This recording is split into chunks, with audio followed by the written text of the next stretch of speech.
Yes, myself, Dr. R. Kavita, Assistant Professor of Chemistry, Sri Sharada College for Women. In this lecture, we are going to discuss about the nuclear chemistry. So, it is for the second BSc Chemistry program. This chapter will be in semester 3 in General Chemistry. First, so what is nuclear chemistry? So, nuclear chemistry is a subdiscipline of chemistry. It's mainly concerned with changes in the nucleus of the atom. Okay, so then what is nucleus? Nucleus means we all know that it consists of proton and neutrons. Okay, so these nuclear changes, these are the main source of radioactivity and the nuclear power. Nowadays, we are all using the nuclear powers, isn't it? So this nuclear power is mainly from that nuclear changes. Okay. So these atoms of an element mainly consist of the three fundamental particles. The first one is proton, electron and neutrons, which are all otherwise called as subatomic particles.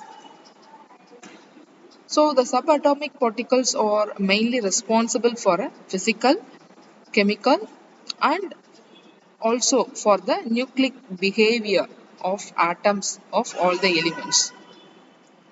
Mainly the combination of protons and neutrons are jointly called as a nucleon. These nucleons undergo some changes when it interacting with some other subatomic particles or by doing interacting with the other nuclei. It leads to nuclear reactions. So generally the nuclear chemistry deals with the study of nuclear particles, nuclear forces and nuclear reactions. Okay. So we mentioned it as that combination of proton and neutron is called as a nuclei. Okay, so then that nuclei is a nothing but it is a particular type of nucleus and which is characterized by a specific atomic number or nuclear number. The nuclear number is nothing but it is otherwise called as mass number. Okay, so the number of nucleons, that is that summation of protons and neutrons in the nucleus of a nuclei. Okay, so it will change the properties of the nucleus. These nucleides are symbolized in this way, in which X means that element symbol and A means mass number or a nuclear number and Z means atomic number. Okay, so the next one is nuclear stability. So we know it that the nucleus, it is a kind of radioactive elements. So it has the stability by means of the two different forces. The first one is electrostatic force, another one is called the strong force, that is attractive forces. The electrostatic force, it just caused by means of opposite electrical charges, so which are attract each other, isn't it? So it will gives the stability to the nucleus and that the strong force, so which is always exists between the proton and neutrons, that is in the nucleons. Okay, so now these neutrons increase the attraction from the strong force and without what is that increasing the electrostatic repulsion between the nucleons, so that your nucleus has some stability, isn't it? When these forces get decreases, so that time the nucleus is undergoing radioactive. Okay, so then what is the main difference between that chemical versus nuclear reactions? We know the chemical reaction means that one substance is converted into another substance, so in which the atoms never changes its identity. We know it. So for example, if you take that carbon plus oxygen gives carbon dioxide, isn't it? But in the case of nuclear reactions, so here the atoms of one element are converted into atoms of another element. So here entirely that identity of the atom is changed. Identity of the atom is changed. Okay. And in the case of chemical reactions, we know the only electrons taking part in the chemical reactions. That is in the s orbital, p orbital and d orbitals, and the outermost electrons are involved in the chemical reactions. But in the case of nuclear reactions, that nucleus of the element which is mainly take part in the nuclear reactions. And in chemical reaction, very small amount of energy is involved during the chemical reactions. And also we may know, well known about that heat liberations from the chemical reaction. If the heat is liberated, it is called exothermic, and if the heat is absorbed, it is called endothermic. Either by absorbing the heat or by eliminating heat, the chemical reaction is usually taking place. But in the case of nuclear reactions, you see, the large amount of energy is involved. Okay, the large amount of energy is evolved during the nuclear reactions. In the case of nuclear fission, the enormous amount of energy is released, as well as for the nuclear fusion reaction, that enormous amount of energy is required to carry out the nuclear reaction. So in total, that large amount of energy is involved in the nuclear reactions. And in the case of chemical reactions, so the reaction rates are influenced by the temperature, concentration and catalyst. We know that if you put the catalyst, that it will increase the speed of the reaction. Okay, as well as if you increase the temperature as well as the concentrations involved in the rate determining step, it all would influence the chemical reactions. But nuclear reactions not like that, because here the reaction rate mainly depends on the concentration of the element. It is never influenced by a temperature or by means of catalyst. It's mainly the concentration of element is involved in the reaction rate. Okay, so these are the main differences between the chemical reactions and nuclear reactions. I think now you are very clear about that nuclear reactions and chemical reactions. Okay. Okay. So in the nuclear reactions, and the nuclear chemistry is by means of, what is that? By means of radioactivity.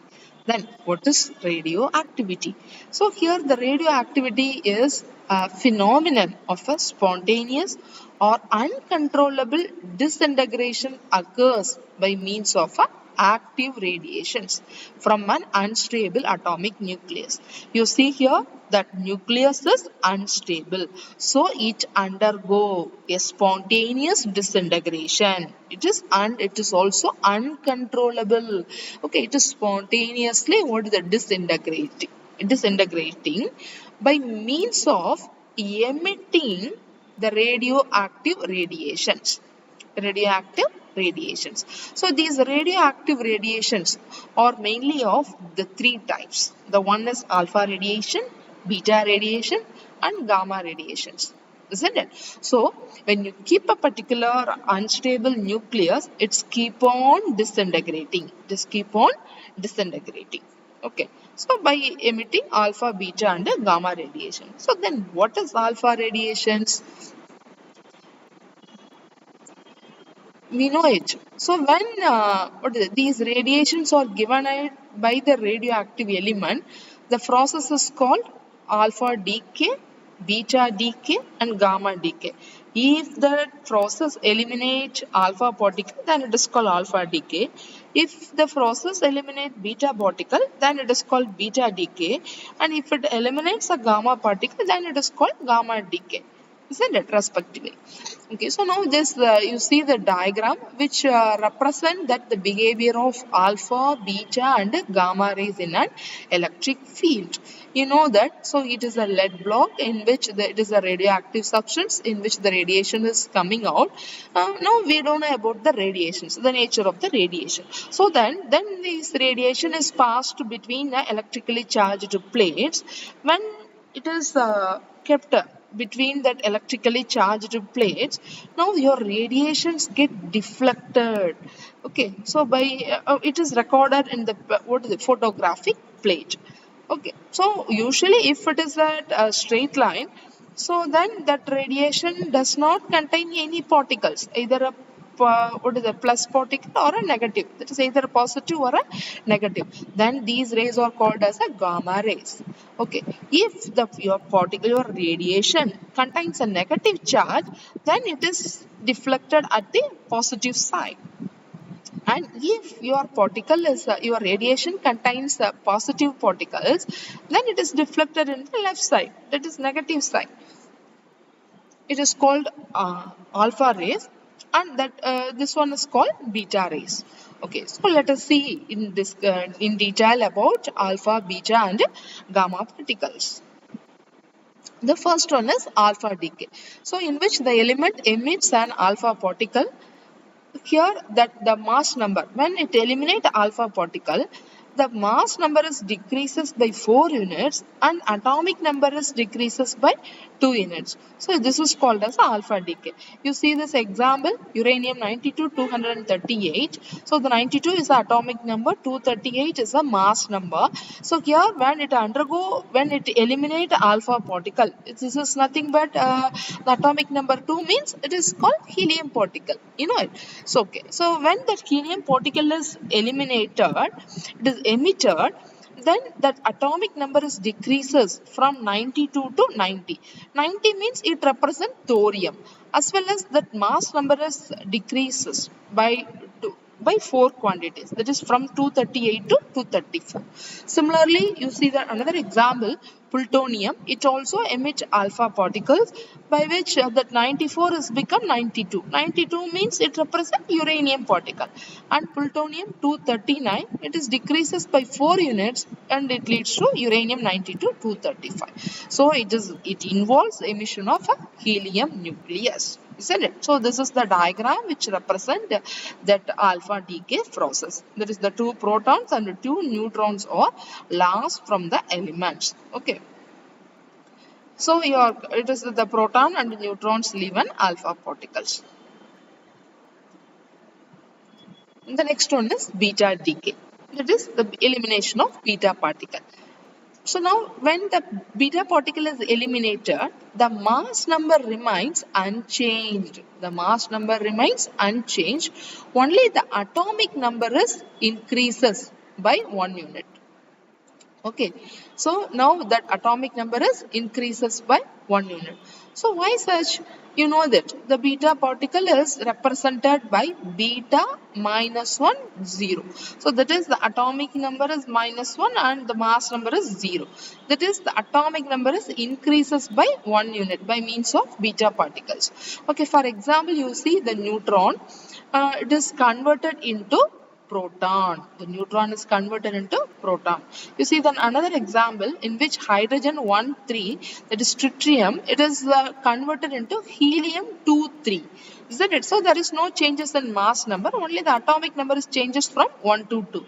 2 means it represents helium particles. Okay. So why is that? What is that? Only the changes in atomic number, there is no changes in the mass number. Because when a neutron becomes a proton, you know it, only which is always stay in the nucleus. So only the electron is ejected from the atom. You see here the black color particle, only the electron is ejected from the particles, isn't it? So that what is that? So that the atomic number is increases. So the atomic number is increases. So that's why that the mass number remains unchanged and atomic number is increases by 1 unit when the beta particle is eliminated. Okay, now comes to gamma decay. So in which there is no changes either in a mass or in a atomic number. You see that in the previous diagram itself we see that gamma rays comes in a straight line. That is, there is no specific charged particles in the radiation. Okay, so this alpha decay involves the radiation of high energy photon, so that particularly the molecule is of low energy is converted to higher energy. So and sometimes what is that? This metastable decays by krypton 81 decays by gamma emission. So this process simply results in lower energy form of the nucleus.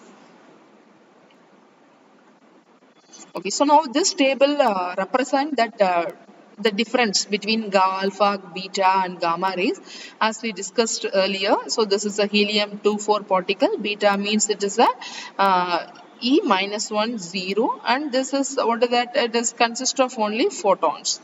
And charge means it is +2, it is -1, this is 0 charge. And ionizing power, you see, the 100 times greater than beta rays and 10,000 times greater than gamma rays. So when you see that, when you compare these three radiations, the alpha rays having more ionizing power when compared to beta and gamma rays. And at the same time, it has a low penetrating power than beta and gamma rays. And it is also deflected by both by electric and magnetic fields, as we seen in that. So it is comes to the left hand rule. Now it is deflected. It is beta rays also deflected by both the fields, both electric and magnetic fields, and also, but the gamma rays is not at all deflect by either electric or a magnetic field. You see the speed of alpha radiations ranges from 1/10 to 1/20 times the speed of light. Now this beta particle is 9/10 times the speed of light. So now this gamma radiation is travel in the speed of light.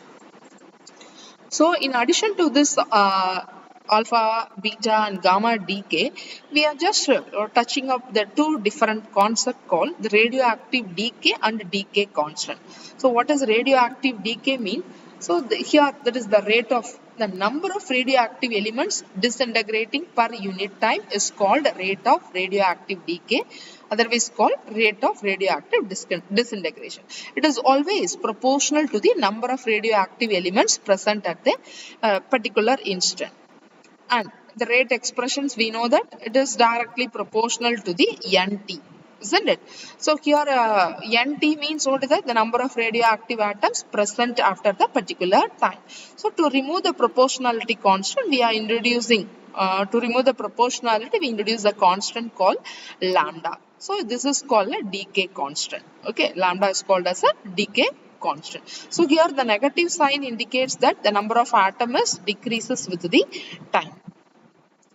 Okay, this lambda is a proportionality constant. It is called as a disintegration constant, otherwise called decay constant or a radioactive constant. So now the decay constant is nothing but it is that the fraction of the total number of atoms of the radioactive element disintegrating per unit time. So we just rearranging the first equation, that is the rate equation. You are getting dNt by Nt is equal to minus lambda into dt. So according to this, what is the exponential time terms? So it is involved in the infinite time is required for a complete disintegration of the element. You know that in a particular element is on undergoing a nuclear radiations, radioactive radiation.